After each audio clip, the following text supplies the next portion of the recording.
Assalamualaikum warahmatullahi wabarakatuh. Perkenalkan, nama saya Adi Rahmat dari Prodi PAI semester 5. Di sini saya bertujuan membuat video untuk memenuhi tugas UAS mata kuliah Administrasi Super dan Supervisi Pendidikan. Dosen pengampu Bapak Fikri Farihin MPDI. Langsung saja untuk jawaban yang pertama, yaitu mengenai beberapa pandangan yang menyebutkan bahwa administrasi itu lebih luas daripada manajemen. Menganggap bahwa administrasi meliputi seluruh aspek yang terkait dengan kegiatan organisasi, termasuk perencanaan, pengorganisasian, pengarahan, dan pengendalian, serta pengambilan keputusan. Sedangkan manajemen diartikan hanya terfokus pada aspek pengorganisasian saja dan pengendalian. Lalu terkait pandangan yang kedua, yaitu administrasi dipandang sama dengan manajemen. Menganggap bahwa istilah tersebut merujuk pada proses yang sama, yaitu mengatur dan mengendalikan sebuah organisasi atau institusi. Kedua istilah ini digunakan secara bergantian dan tidak ada perbedaan yang mendasar antara keduanya. Lalu pandangan yang ketiga, yaitu menganggap bahwa administrasi ini lebih sempit daripada manajemen. Menganggap bahwa administrasi hanya terfokus pada pengendalian dan pengkoordinasian kegiatan dalam sebuah organisasi saja. Sementara manajemen dianggap meliputi seluruh proses yang diperlukan untuk mencapai tujuan organisasi, termasuk perencanaan, pengorganisasian, pengarahan, pengendalian, dan pengambilan keputusan. Lalu yang kedua, menurut MC Gregor, dikutip oleh Profesor Dr. Haji Engkoswara MED dalam salah satu buku karangannya, yaitu berjudul Administrasi Pendidikan dalam bab gaya dasar kepemimpinan, bahwa ada dua macam manusia, yaitu manusia X dan manusia Y. Nah, lalu pertanyaannya di sini, untuk manusia X dan manusia Y, gaya kepemimpinan yang bagaimana yang cocok? Lalu jelaskan kenapa harus menggunakan gaya kepemimpinan tersebut.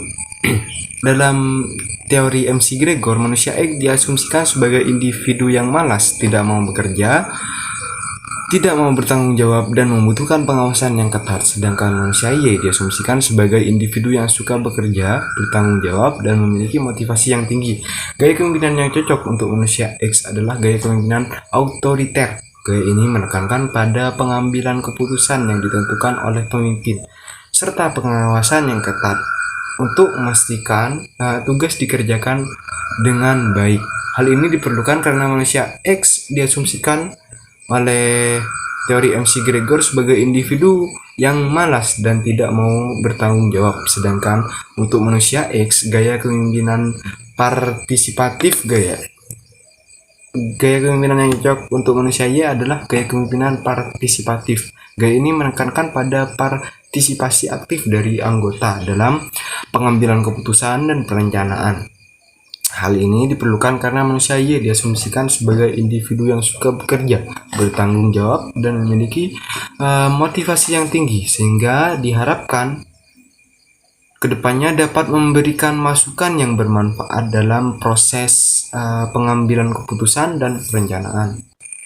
Lalu yang ketiga, yaitu ada 4 macam gaya kepemimpinan, yaitu otoriter, pseudo demokratis, laissez-faire, dan demokratis. Dari keempat gaya tersebut, tentu semuanya mempunyai kelebihan masing-masing. Pertanyaannya adalah, dari keempat tersebut menurut Anda mana yang paling baik untuk dipakai untuk zaman sekarang? Dan jelaskan alasannya. Menurut pendapat saya, dari keempat gaya kepemimpinan yang disebutkan, gaya kepemimpinan demokratis dianggap sebagai gaya yang paling baik untuk dipakai saat ini, karena gaya kepemimpinan demokratis menitik beratkan pada partisipasi aktif dari anggota kelompok dalam proses pengambilan keputusan. Kepemimpinan demokratis juga menghargai opini dan ide-ide dari semua anggota kelompok yang memungkinkan untuk kreativitas dan inovasi yang lebih baik. Gaya kepemimpinan demokratis juga meningkatkan motivasi dan komitmen dari anggota kelompok karena mereka merasa diakui atau dihargai. Ini dapat meningkatkan produktivitas dan kinerja kelompok secara keseluruhan. Gaya kepemimpinan demokratis tidak selalu cocok untuk di setiap situasi. Dalam situasi darurat atau krisis, gaya kepemimpinan otoriter mungkin lebih cocok. Namun dalam situasi yang normal, gaya kepemimpinan demokratis dianggap sebagai pilihan yang lebih baik dan efektif. Lalu pertanyaan yang keempat adalah uh, apa yang dimaksud dengan visi dan misi, dan jelaskan sehingga jelas perbedaan dari visi dan misi tersebut. Lalu berikan contoh nyata terkait visi dan misi. Nah, jadi visi adalah pertanyaan tentang masa depan yang diinginkan, pernyataan tentang masa depan yang diinginkan dari suatu lembaga atau organisasi. Visi menggambarkan gambaran jauh tentang apa yang diinginkan dicapai oleh lembaga tersebut dalam jangka panjang. Visi biasanya merupakan pernyataan yang abstrak dan idealis yang digunakan sebagai dasar untuk menentukan tujuan jangka panjang dari lembaga tersebut. Nah, sedangkan misi adalah pernyataan tentang tindakan yang harus dilakukan oleh lembaga atau organisasi untuk mencapai visi yang diinginkan. Misi menggambarkan tindakan konkret yang harus dilakukan oleh lembaga tersebut untuk mencapai visi yang diinginkan. Misi menjelaskan bagaimana lembaga tersebut akan mencapai visi yang diinginkan. Lalu sebagai contoh nyata dari visi, lembaga pendidikan Bustanul Ulum adalah menjadi lembaga pendidikan yang unggul dalam memberikan pendidikan berkualitas tinggi. Lalu misi dari lembaga pendidikan Bustanul Ulum adalah 1. Menyediakan program pendidikan yang inovatif dan berkualitas tinggi. Yang kedua, menyediakan fasilitas pendidikan yang memadai dan modern. Yang ketiga, mengembangkan kurikulum yang sesuai dengan perkembangan dunia pendidikan. Nah, secara umum dapat dikatakan bahwa visi dan misi lembaga pendidikan Bustanul Ulum sudah sesuai dengan apa yang diinginkan. Namun, untuk mengetahui seberapa baik visi dan misi tersebut diimplementasikan dalam keseharian lembaga pendidikan Bustanul Ulum, perlu dilakukan evaluasi dan analisis terhadap kinerja lembaga pendidikan tersebut. Lalu selanjutnya poin yang kelima, yaitu ada sebuah lembaga yang siswanya puas sekali belajar di tempat tersebut karena meski jarang masuk belajar, lembaga tersebut tetap memberikan nilai yang bagus kepada muridnya.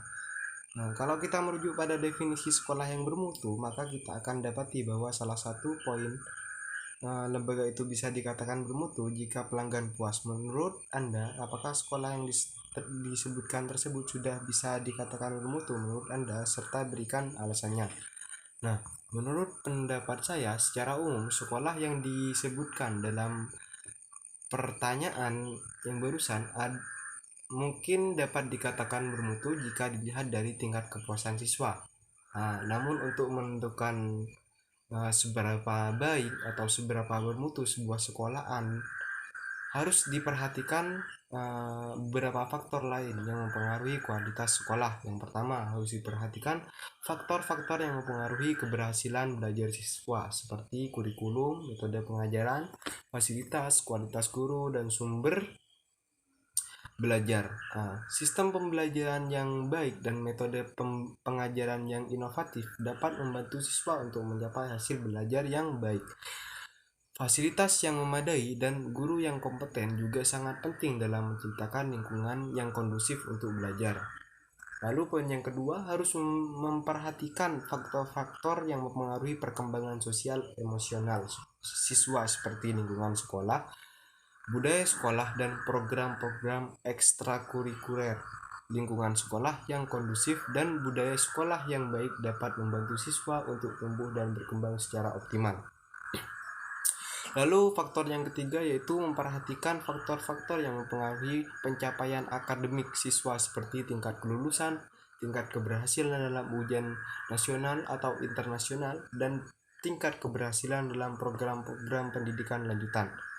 Nah, secara keseluruhan dapat dikatakan bahwa sekolah yang disebutkan dalam pertanyaan yang barusan mungkin dapat dikatakan bermutu jika memenuhi kriteria-kriteria di atas. Namun perlu dilakukan evaluasi dan analisis lebih lanjut untuk menentukan seberapa baik atau seberapa bermutunya sekolah tersebut.